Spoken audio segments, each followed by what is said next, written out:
Hello hi friends, எல்லோரும் எப்படி இருக்கீங்க? நாங்கள் ரொம்ப நல்லா இருக்கோம். இன்றைக்கி என்ன பண்ண போகிறோம் பார்த்தீங்கன்னா, கொத்தமல்லி சாதம் தாங்க.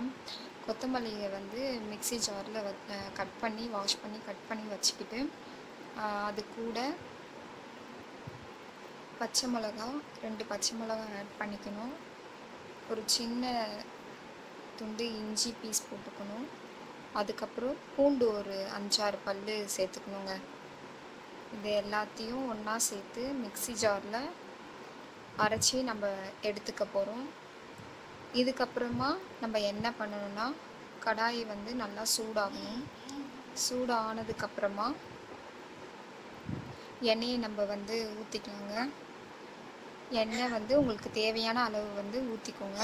நான் வந்து ரெண்டு டீஸ்பூன் எண்ணெய் வந்து ஊற்றிருக்கேன். இதுக்கப்புறம் வந்து கடுகு, கருவேப்பிலை, 2 காஞ்ச மிளகாய் வந்து நம்ம வந்து ஆட் பண்ண போகிறோம். அதுக்கப்புறம்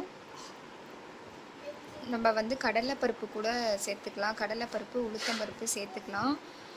அதுக்கப்புறம் ஒரு வெங்காயமும் சேர்த்துக்கணும். நான் வந்து இதெல்லாம் ஆட் பண்ணாமல் நம்ம அரைச்ச விழுதை மட்டும் அப்படியே வந்து ஆட் பண்ணுறேன்.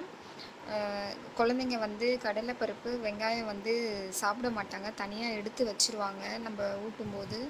ஸோ அதனால் வந்து நான் அதை ஆட் பண்ணலை. உங்களுக்கு வேணும்னா உளுத்தம்பருப்பு, கடலைப்பருப்பு ஆட் பண்ணிக்கோங்க, வெங்காயமும் ஆட் பண்ணிக்கோங்க. இப்போ தேவையான அளவு உப்பு சேர்த்து நல்லா வதக்கணுங்க.